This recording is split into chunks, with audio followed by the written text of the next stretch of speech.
오늘은 골로새서 3장 18절에서 25절 말씀을 가지고 모범적인 가정의 예라는 제목으로 함께 은혜 나누기를 소망합니다.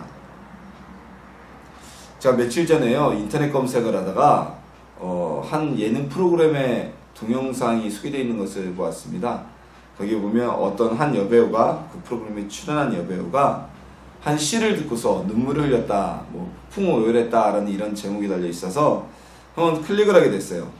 저는 그 프로그램이 예능 프로그램이었기 때문에 아마 그 눈물이라는 게 웃음 코드를 주기 위한 눈물이 아니었을까 하고 동영상을 봤는데, 그 동영상을 볼 때 좀 가슴이 먹먹해지더라고요.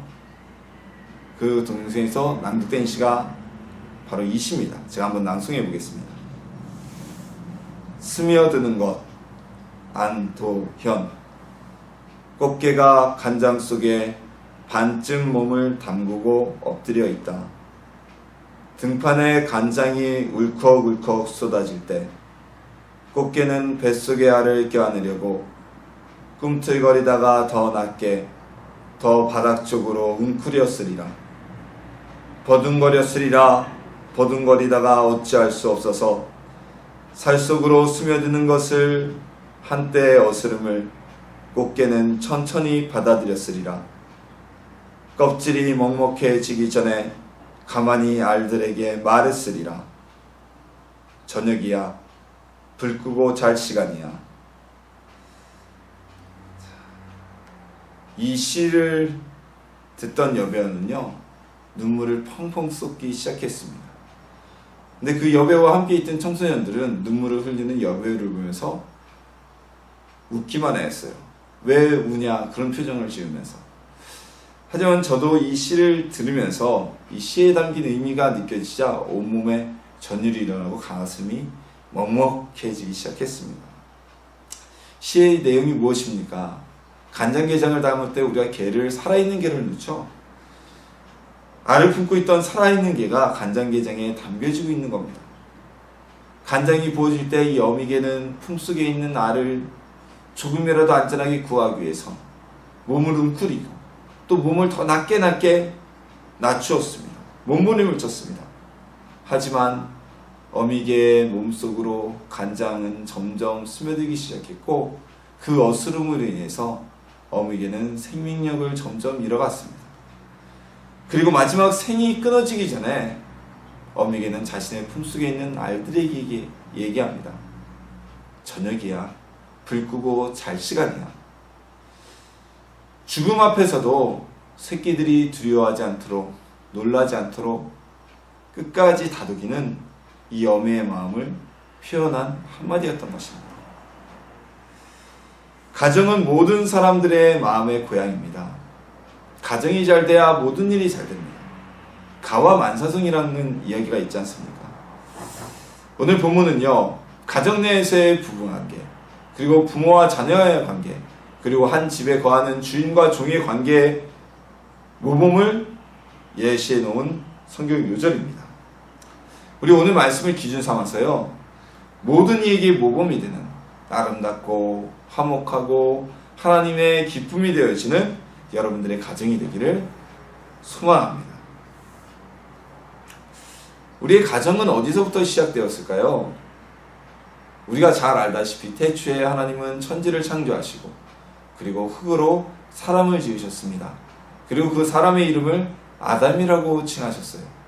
그리고 이 아담은 하나님께서 주신 사명대로 세상의 모든 짐승들의 이름을 짓듯 모든 세상을 다스리고 하나님이 맡기신 일을 잘 수행해 나가고 있었습니다.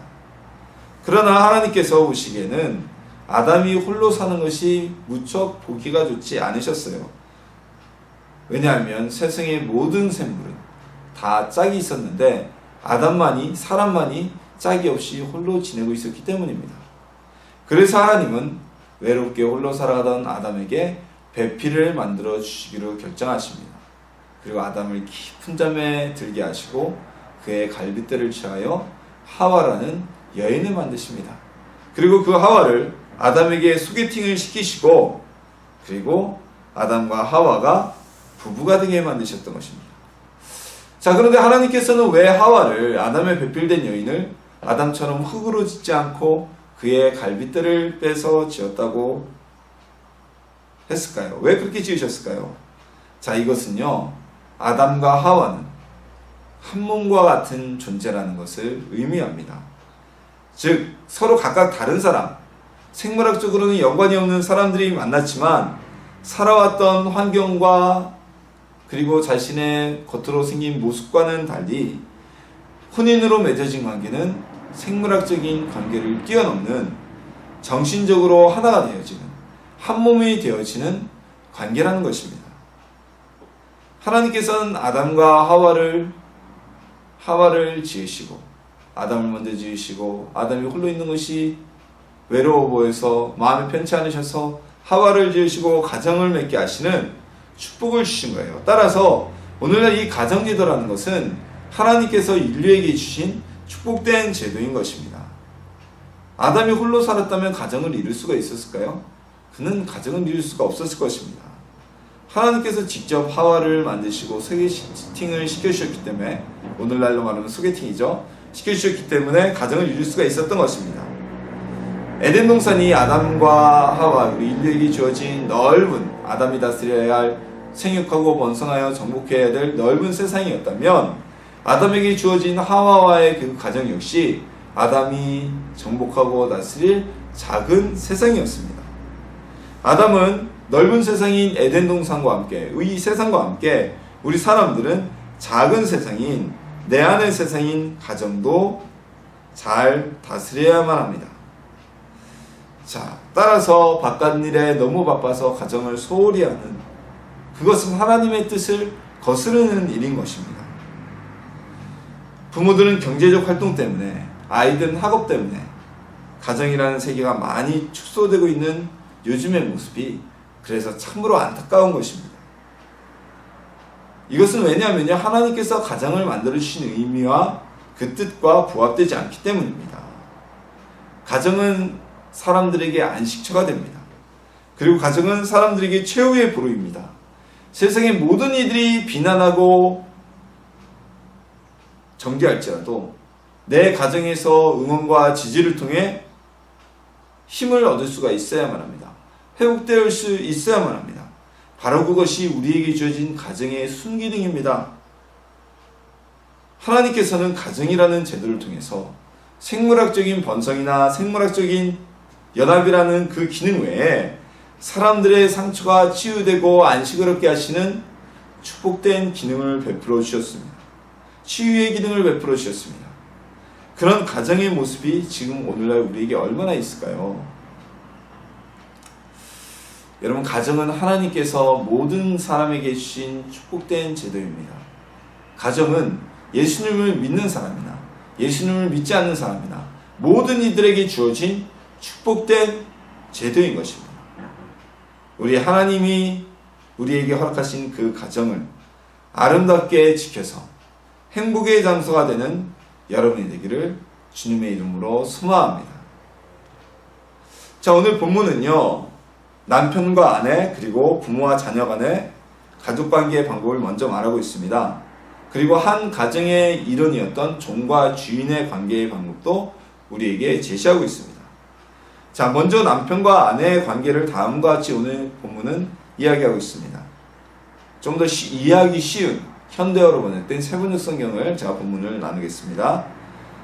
아내되니 여러분, 남편에게 순종하십시오. 이것이 주님 안에서 합당한 일입니다. 남편되니 여러분, 아내를 사랑하십시오. 아내를 모질게 대하지 마십시오. 자, 아내들은 남편들에게 맞춰주고 남편들 역시 아내를 사랑하고 아내를 힘들게 하지, 모지게 대하지 말아야 한다고 전하고 있습니다. 오늘 이 구절에 대해서 몇몇 여성신학자나 페미니스트들은 반발하기도 합니다. 왜 여성이 남성에게 복종해야 하는가? 왜 여성이 남성에게 우월적이지 못한 존재로 취급되어야 하는가? 라는 얘기를 하는데, 오늘 본문의 말씀은 그런 의미가 아닙니다. 오늘 본문의 말씀은요, 누가 우월하고, 남자가 우월하고 아내가 우월하지 않고 그런 이야기가 아니고요, 전통적인 혼인에서의, 결혼에서의, 가정에서의 역할론에 대한 분배를 이야기하고 있는 것입니다. 자, 일반적으로 혼인을 통해서 가정을 이루면 남성은 경제적인 공급처가 되고 가정의 큰일을 결정하는 어떤 결정자의 역할을, 의사결정의 중요한 역할을 하게 됩니다. 아내는 무엇을 합니까? 자녀의 교육과 집안의 경제를 돌보며 남편을 도와 가정을 세우는 역할을 담당하게 됩니다. 자, 물론 현대에 와서는 가정 내에서의 남녀 간의 역할에 약간의 변동이 있습니다. 왜냐하면 여성의 경제적 기여도가 과거에 비할 수 없을 정도로 엄청나게 커졌고요. 그리고 때로는 남편보다 아내의 경제적 기여도가 가정에서 훨씬 더 높아지는 경우도 심심치 않게 우리가 볼 수 있습니다. 그렇기 때문에 가정 내에서 역할 분담을 다시 해서 가사노동의 비율도 서로 간에 동등하게 이렇게 배분하기도 하고요. 자, 그래서 오늘 본문의 내용도요, 본문의 구절도 꼭 뭐 남성이 여성에게, 남편이 여성이 우월하다 이런 의미가 아니고요. 가정 내에서 서로가 서로의 가정에서 맡고 있는 역할을 존중해주고 그리고 도라는 뜻을 담고 있는 말씀입니다. 자, 그럼 오늘날로 해석하면 어떻게 될까요? 뭐 아내분이 더 사회적으로 바쁘고 많은 활동을 하면 남자라고 해서 왜 애 안 돌봐? 밥 좀 똑바로 하고 살림 똑바로 해 이렇게 하는 것이 아니라 서로 간의 역할을 존중하여서 남편이 좀 덜 바쁜 남편이 가사노동의 시간을 좀 더 많이 배려하고 또 그 가정의 내 역할에 따라서 서로가 서로를 배려해주고 인정해주라는 말씀입니다. 그렇게 할 때 그 부부관계는 모범적인 부부가 될 것이고 행복할 것이고 하나님께서 보실 때에도 주님의 뜻에 부합하는 합당한 가정이 될 것이라고 오늘 말씀에는 예시를 제시하고 있는 것입니다. 자, 남편은요, 가정의 외병 역할을 한다면 아내는 집안의 태양이 됩니다. 이 여원에 대한 이야기는 많이 들어보셨을 거예요. 아내라는 어원이 안해, 집안의 해라는 그 말에서 왔을 것이다 라는 이런 학설이 있어요. 태양이 없으면 여러분 어떻습니까? 제가요 몇 군데 과거에 이사들을 하면서 느낀 게 있는데 사람이 땅속에서는 사는 게 아니다. 가능한. 그리고 햇빛을 보고 살아야 된다. 이 두 가지를 느꼈어요. 물론 지금 제가 사고 있는 방도 이렇게 큰 직접적으로 직사광선을 받는 창은 없는 집이에요. 없는 방인데 그래도 이렇게 넓은 문이 있어서 유리문이 있어서 빛이 들어오거든요. 지하에도 제가 살아봤는데 지하에 사니까 햇빛이 안 들어오니까 여러분 햇빛이 안 들어오면 어떤 일이 벌어집니까? 일단 음침해요. 그리고 눅눅합니다. 습기 때문에 눅눅함이 심해지면 어떻게 돼요? 곰팡이가 피게 돼요. 자, 아내가 존재하지 않는 가정은, 든든한 태양이 있지 않은 가정은, 아내가 든든하게 서 있지 않는 가정은 흔들릴 수밖에 없습니다. 또 반대로 남편이 가정의 외병 역할을 해주지 못하는 가정 역시 온전히 설 수가 없어요. 밖으로부터 오는 경제적인 바람들, 또한 사람과 사람과의 관계에서도 어떤 경향 등을 외벽이 없기 때문에 든든하지 못하기 때문에 온전히 가정 내에서 받아들이고 겪을 수밖에 없는 것입니다.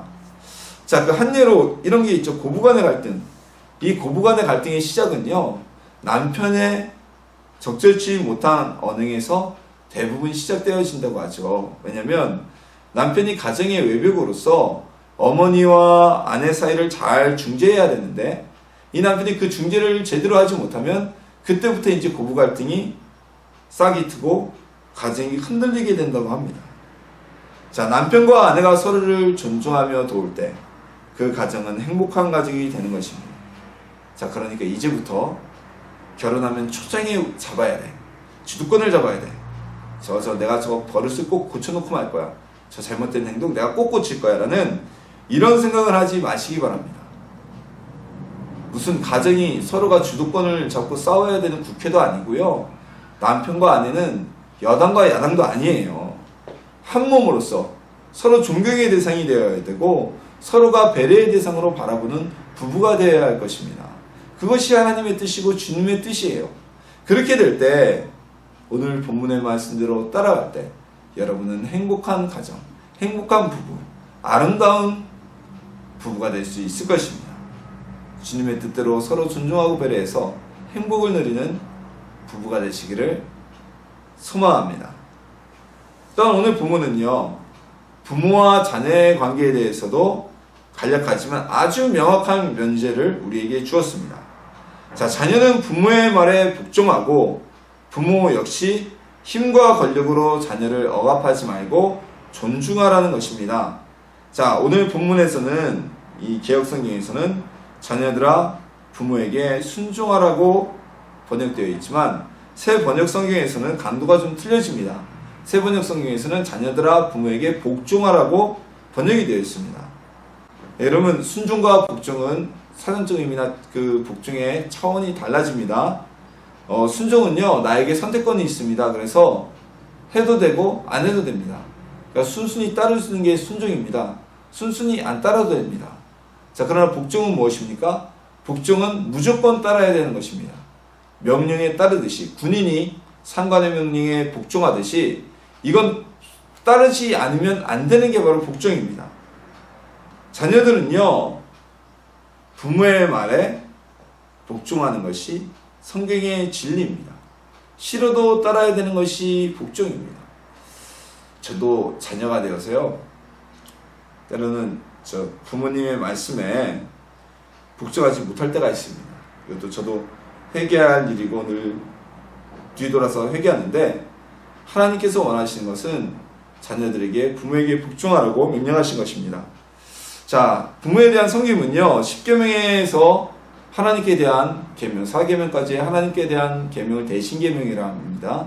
그 뒤에 바로 사람과 관계된 계명에서 첫 번째로 나올 정도로 하나님께서 귀히 여기는 관계입니다.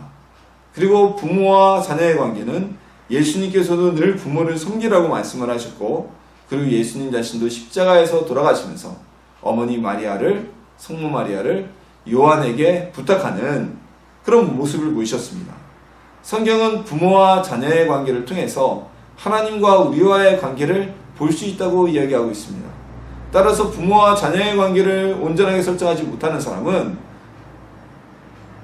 하나님과 자신과의 관계도 결코 온전히 설정할 수 없다고 이야기하고 있습니다. 자, 자녀들은 부모님의 말에 복종해야 됩니다. 그럼 반대로 부모들은 무엇을 해야 될까요? 부모들도 역시 자녀를 노엽게 해서는 안 된다고 말하고 있습니다. 새 번역 성경에는 어버이 된 이 여러분의 자녀들을 격분하게 하지 마십시오. 그들의 의지를 꺾지 않아야 합니다. 라고 이야기하고 있습니다. 부모와 자녀의 관계에서 부모는 절대적인 갑입니다. 그렇죠? 자녀들은 경제적으로나 사회 도덕적으로나 어떤 신체적으로나 나이가 커서 어른이 되기 전까지는 부모의 역할에, 부모의 말에 억지로라도 따를 수밖에 없습니다. 자녀가 잘못되라고 인도하는 부모는 거의 없어요. 거의 없지만 그 방법이 아이의 분노를 일으킨다면 그것은 아이의 의지를 꺾어버리는 일이 될 수도 있다는 것입니다. 사실 제가 요즘 아이들을 보면 참 안 되었습니다. 초등학교를 들어가기 전부터 유치원 어린이집 다닐 때부터 학원 다니고요. 초등학교 들어와서도 방과후 교실과 학원 등등 해서 너무나 많이 바쁘게 돌아다녀요. 멀리 갈 것도 없습니다. 제가 어렸을 시절만 해도 막 밖에 가서 놀았거든요. 근데 요즘 아이들을 보면 모든 아이들이 다 학원을 다니니까 그렇게 놀러 다니고 싶어도 학원 안 가면 친구가 없다는 얘기까지 나오고요. 부모된 입장에서는 다른 집 아이들은 다 하는데 내 아이만 못하면 뒤처지는 것 같고 또 불안하고 마음 상하니까 또 따라서 다 보내게 되는 것이고요. 자, 그런데 우리 부모님들은 잘 생각해 보셔야만 합니다. 그것이 진정 아이를 위한 것인지, 그리고 아이가 잘하는 것이 무엇인지, 내가 정말 아이의 달란트를 위해서 이 도움을 주는 것인지 생각해 보셔야만 합니다. 자녀는요, 여러분의 소유가 아닙니다. 자녀는 우리의 소유물이 아닙니다. 자녀는요, 하나님께서 우리에게 맡겨주신 하나님의 양입니다. 여러분의 자녀가 잘 자라서 훌륭한 성인으로 성장할 수 있도록 주님이 우리에게 내 양을 먹이라는 숙제를 주신 것입니다. 내 양을 먹이라고 해서 예수님이 구원받을 믿지 않는 사람을 전도해서 키우라, 그 의미이기도 하지만 또 하나의 의미로 본다면 여러분에게 주어진 자녀들을 잘 양육하고 키워서 귀히 하나님의 제자로 삼으라는, 건강한 사람으로 삼으라는 그 뜻을 가르고 있는 말씀이기도 한 겁니다. 자, 그런데 우리나라 부모들 중에는, 특히 우리나라에서는 내 아이를 나의 소유물로 여기거나 아니면 부모의 아바타로 만드는 이들이 적지 않습니다. 무슨 얘기냐? 자기가 못 이룬 한을 아이에게 쏟아붓습니다. 내가 이걸 못해서 내가 더 성장할 수 있는데 못했다고 했기 때문에 자기가 못한 한을 아이에게 그대로 이루고자 한다는 겁니다. 내가 못한 일을 내 아이에게 이룰 거야. 그리고 색안경을 쓰고 봅니다. 내 아이는 이런 재능이 있어. 아이는 부모가 아닙니다. 아이는 하나의 인격체입니다. 아이를 잘 인도하는 청지기의 사명을 감당하는 여러분이 되시기를 바랍니다. 부모의 역할은 무엇입니까?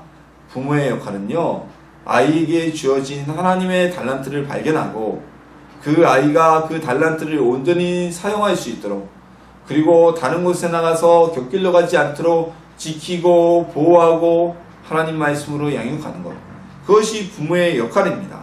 나의 아바타를 만들어서 내가 마음에 흡족한 대로 내가 이루지 못한 일을, 내가 하고 싶은 일을 아이를 통해서 이루는 것이 아니라는 겁니다. 그리고 아이를 바른 길로 인도할 때 억압과 부모의 권위를 통한 인도보다는 가능한 설득과 이해를 통해서 자녀의 분노를 유발하거나 길을 죽이지 않는 현명한 부모가 되시기를 주님의 이름으로 소망합니다. 권위와 억압으로 아이를 이끌고 가면 아이 마음에 반발심이 생기고 분노가 나고 때로는 의지가 꺾입니다. 왜냐하면 아이도 하나의 인격체이기 때문입니다. 아이들을 설득하면 아이들도 설득이 되면 자신들에게 무슨 이야기를 하는지 알기 때문에 자신들도 스스로 인정이 되면 그 일을 따라하게 되어 있습니다. 우리는 체벌을 할지라도 아이가 이해하는 체벌을 하라는 겁니다. 자, 체벌 얘기가 나와서 그러는데요. 최근에 들어서 아이들을 체벌하지 말라, 때리지 말라 이런 얘기가 있는데, 물론 이제 아이에게 과도한 체벌은 아이의 오늘 말씀처럼 의지나 이런 의욕을 꺾을 수가 있기 때문에, 그리고 학대가 될 수 있기 때문에 해서는 안 됩니다. 그렇다고 해서 체벌을 아예 하지 않는 것도 바람직한 방법이 아닙니다. 뭐 어설프게 교육학 같은 거 배우고 어설프게 아동발달 심리 같은 거 배워서 그런 얘기를 하는데요.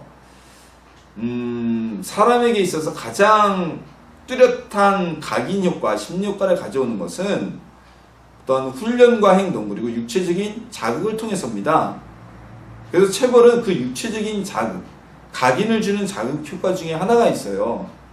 근데 우리가 아이가 잘못한다고 해서 말로만 하고 이렇게 하면 아이에게 자극 효과가 잘 들어오지 않아서 체벌을 하게 되면 아이가 듣는 것은 그게 아파서가 아니라 그 고통에 대한 자극이 내류에 남아있기 때문에 그 길을 가지 않으려고 노력을 하는 것이죠. 동물원에 여러분 가게 되면, 뭐 동물에 비하면 좀 그렇지만 어쨌든 뭐 인간도 행동하는 동물이라고 보니까 동물원에 가면 이렇게 철창이 없는데도 짐승들이 밖으로 뛰어나오지 않습니다. 그래서 주변을 자세히 보시면요, 그 경계선에 얇은 철사줄들이 이렇게 쳐져 있는 걸 보실 수가 있을 거예요. 가시동물은 아니고 그냥 철사예요. 근데 그 철사에는 미세한 전류가 옵니다. 그래서 딱 닿게 되면 전기 충격이 와요. 왜 우리 어렸을 때 옛날에 정전기 생각하시면 되겠다. 정전기 우리가 딱 겨울에 맞으면 굉장히 따끔하잖아요. 그런 죽지 않고 인체, 그 동물들의 신체에 어떤 큰 심각한 위협이 안 되는 전기가 흘러서 거기에 닿기는 충격이 오기 때문에 동물들이 뻔히 뚫어져 있는데도 그 경계선 밖으로 절대 나오지 않는 겁니다. 어떤 우리에게 자녀에 대한 체벌은 이런 심리적인 각인 효과가 있는 거예요. 그래서 때로 안 되면 아이들에게 체벌을 통해서라도 성경은 아이를 바른 길로 인도하라고 말씀하고 있죠. 왜냐하면 그 아이는 우리의 것이 아니라 하나님의 양이기 때문에, 맡겨진 것이기 때문에 우리는 아이를 바르게 키워야 될 책임이 있기 때문입니다. 아이를 낳았다고 해서 부모가 아니죠. 자녀를 낳고서 제대로 교육하지 못하면 그건 개인적인 문제뿐만이 아니라 사회적인 범죄를 일으키는 겁니다. 오늘날 사회적인 범죄를 일으키는 많은 사람들을 보면 불우한 가정, 바르지 못한 양육을 통해서 아이가 교육된 경우가, 성장이 된 경우가 굉장히 많습니다. 여러분들 얘기가 좀 많이 밖으로 이렇게 좀 커졌는데, 자녀들을 가르치고 양육할 때 오늘 하나님 말씀처럼 자녀들을 존중하고 자녀들이 분을 사지 않도록 인격적으로 대하고, 그렇다고 해서 너무 인격적으로 대한다고 아이들을 체벌도 하지 않고 빗나가는 길로 가는 데도 있어서도 방관하지 않는 부모님이 되시기를 주님의 이름으로 소망합니다. 자, 세 번째로 오늘 본문은요, 종과 상전의 관계를 이야기를 합니다. 자, 가정 이야기를 하는데 왜 뜬금없이 종과 상전의 이야기가 나올까요? 자, 우리는 먼저 가정과 가족의 차이를 한번 알아야 됩니다. 자, 가족은 무엇입니까? 이 차이가 무엇일까요? 가족은요, 혈연으로 맺어진 관계입니다. 그러니까 가족은 부모, 형제, 자매, 친척, 이렇게 핏줄로 맺어진 관계를 우리가 가족이라고 합니다. 그럼 가정은 무엇이냐면요, 가정은 한 집안에 거주하는 이들을 뜻하게 됩니다. 같은 주거 공간 안에 거주하는 이들을 가정이라고 부릅니다. 그 공간을 가정이라고 부르고요. 그 어떤 하나의 가족 체계를, 한 주거 공간에 거주하는 사람들의 체계를 가정이라고 부릅니다. 우리가 자주 쓰는 말은, 가정은 좀 어떻게 보면 따뜻하게 들릴 수 있는데, 좀 더 친근한 말로는 식구 있죠, 식구. 한 식당에서 같이 밥을 먹는 사이, 그 식구를 우리가 같은 의미로, 그런 개념으로 생각하면 됩니다. 자, 이 골로새서는요, 골로새라는 로마의 식민지 도시에 사도 바울이 그곳에 있는 교회에 보낸 편지입니다. 로마 시대에는요, 당연히 노예제도가 법으로 인정되던 시대였습니다. 우리나라도 노예제도가 사라진 것이 대한제국이 선포되고 났으니까 100년하고도 조금 더 되지 않았어요. 자, 그래서 이 골로새라는 도시에서는 부유한 집이라면, 어느 정도 경제적인 기반이 되어 있는 집이라면 한두 명의 노예는 함께 살았습니다. 데리고. 이 가정이라는 테두리에서는요, 주인과 종, 한 집에 사는 주인과, 그리고 행랑태에 살지라도 종도 포함되어 있는 것이었습니다. 근데 기독교는 다른 종교와 달리 노예와 주인의 시민을, 즉 로마 시민을 구분하지 않는 종교였습니다. 모두를 한 인격체와 영혼으로 바라보았습니다. 때문에 한 집에서 노예와 주인이 함께 예수님을 믿는 일도 적지 않습니다. 많았었어요. 본문에서 먼저 종들에게 이렇게 얘기를 합니다. 너희는 주인을 섬길 때 주님을 섬기듯이 하라고 말합니다. 전쟁에서 포로로 잡혀와서 노예가 되었건, 대대손손 그 부모 때부터 조상 때부터 노예였건, 그래서 노예로 태어났건, 또는 빚 때문에 팔려와서 시민이었지만 노예가 되었건 간에, 노예들은 주인 앞에서 반감을 가지기가 쉽습니다. 오늘날처럼 일을 하는 만큼 그 노력에 대한 어떤 금전적인 대가를 받는 것도 아니고요, 열심히 일하나 농땡이 치나 어차피 종이기 때문에 열심히 일하기보다는 눈가림으로 일을 하게 되는 경우가 비일비재했을 것입니다. 그런데 본문은요, 주님을 영접한 종들에게 너희 주인에게 하는 것을 주님께 하듯이 하라고 말하고 있습니다. 우리가 예수님 앞에서 눈땡이 칠 수 있을까요? 예수님의 일을 하면서 눈 가림고 암으로 대충 할 수가 있을까요? 태업할 수가 있을까요? 이것은 바로 자기의 직장의 직업의 자리에서 최선을 다하라고 이야기하고 있는 것입니다. 그렇게 한다면 비록 너희가 지금은 노예의 신분으로 있지만, 어떠한 재산도 없고 타인의 소유물이 되어 있는 노예로 있지만, 하늘나라에는 예수 그리스도의 유산, 너무나 크고 놀라운 하나님의 상이 너희에게 기다리고 있을 것이다. 엄청난 유산이 너희에게 주어질 것이라고 오늘 말씀은 종들에게 소망을 제시하고 있습니다. 자, 이 구절은요, 오늘날 우리 기독교인들, 개신교인들의 직업관이 어떠해야 하는지를 분명하게 설명하고 있는 말씀입니다. 오늘날 전 세계 어디에도 노예제도를 법적으로 용인하는 국가는 없습니다. 하지만 오늘날에도 임금을 받고 노동을 제공하는 노동자들은 다수가 존재합니다. 이 노동자들은요, 어느 곳이나 사회적으로, 경제적으로 약자에 속합니다. 그렇지만 임금과 무관하게 자신의 직업에 직업의식을 갖고 사명의식을 갖고 최선을 다하는 것이 오늘 본문이 우리에게 주는 말씀입니다. 우리가 직장에서 우리가 노동자로서 부여된 권리는 분명히 주장해야 되겠지만, 권리 주장과 함께 그만큼 우리 자신의 의무도, 우리 자신의 사명도 최선을 다하는 것이 하나님의 기쁨이라고 오늘 본문은 이야기하고 있는 것입니다. 노동자를 착취하는 고용주도 있습니다. 하지만 가끔씩 농땡이 치면서 임금을 받아가는 태업을 하는 사람들도 있습니다. 저도 몇몇 알바를 해봤어요. 알바를 하는 기간을 보면 저도 피고용인이고 같이 일하는 사람들도 피고용인이지만 정말 요령만 피고 그런 사람들 보면 같이 돈을 받고 일하는 입장에서도 같은 알바라도 노동자라도 참 짜증이 납니다. 성실하지 못한 모습이 옆에서 보면 짜증이 나고요. 왜냐하면 그 사람이 그렇게 하지 않은 일은 같이 일하는 동료 누군가에게 돌아가게 되고요. 때로는 주인이 그 사실을 알게 되면 그 사람 하나 때문에 다른 사람들에게 어떻게 대하겠습니까? 성실하게 일하는 사람들에게도 똑같이 대할 수밖에 없는 거예요. 똑같이 불이익을 주게 되는 겁니다. 선입견이 나빠지기 때문에. 우리 자신의 직업의 사명을 가지고 최선을 다하시는 하나님의 사람이 되시기를 소망합니다.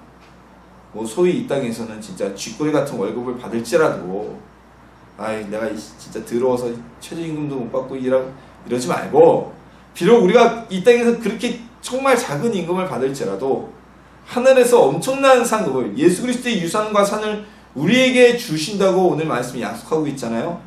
그 말씀을 바라보고 하나님을 위해서 일을 한다고 생각하고 어느 곳에 가시건 최선을 다해서 일하여 하나님의 상급을 받는, 기쁨의 상을 받는 여러분이 되기를 주님의 이름으로 소망합니다. 이어서 우리 본문은 이 종들을 소유한 주인들에게도 분명히 말합니다. 상전들아, 의와 공평을 종들에게 베풀지니 너희에게도 하늘의 상전이 계심을 알지어다.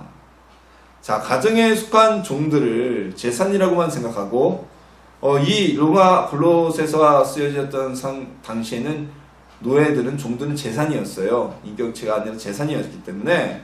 그렇지만 너희가 재산이라고만 생각해서 학대하거나 편애하거나 하지 말고 공평하고 정당하게 종들을 대하라는 것입니다. 그들을 인간으로, 인격체로 대접하라는 말씀입니다. 그래야 하는 이유는요, 너희에게도 하늘의 상전이 계심이라. 이 땅의 직장의 상사나 이 땅에서 너희의 상전이 아니라 가장 높으신 분, 곧 하나님께서도, 너희의 상전이 되신 하나님께서도 너희 종들에게 공평하게 정당하게 대하지 않으면 똑같이 너희에게 대하실 것이라는 무언의 압박을 주시는 말씀입니다. 요즘 최저임금에 대해 말들이 참 많습니다. 최저임금만 맞춰주는 업체들, 최저임금도 안 주는 업체들, 추가 노동에 대한 수당을 제대로 지불하지 않는 업체들, 이런 업체들이 적지 않습니다. 근데 정말 안타까운 것은요, 그런 업체들 가운데 소위 크리스찬 기업이라고 하는 회사들이 적지 않다는 겁니다.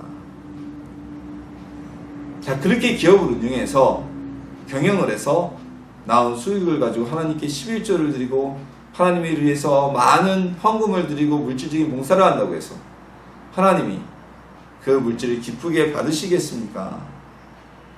최근에는 정말 시대의 사건이 벌어졌죠. 이거 어이가 없어서 말도 안 나오는, 어떤 교회 장로가 비자금을 조성하고 교회 건물을 져주고 교회를 이용해서 자신의 불법 자금을 세탁을 하는 희대의 사건이 벌어졌습니다. 그 사람 장로지만 그 사람 하나님과는 무관한 사람이에요. 하나님을 두려워하지 않는 사람이고 하나님에 대한 두려움조차도 없는 사람입니다.